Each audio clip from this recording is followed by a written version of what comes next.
Recent leaks have painted an exciting picture of what to expect from the Samsung Galaxy S26 Ultra.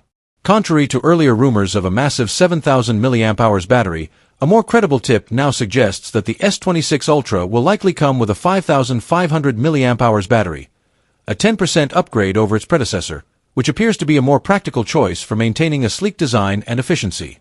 In addition, multiple sources hint at a major camera upgrade, with whispers of a 200MP periscope sensor replacing the conventional 50MP module, and early prototypes reportedly showing an under-display front camera setup that could eliminate the traditional punch-hole design.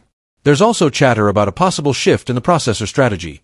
Some leaks suggest that while the main S26 models might adopt an Exynos chipset, the Ultra variant could continue to run on the latest Snapdragon, ensuring top-notch performance. Lastly, a few unconfirmed murmurs even point to a potential rebranding in certain markets, with the S26 Ultra possibly being renamed as the Galaxy Note 26, indicating a blend of flagship features with the signature S Pen support.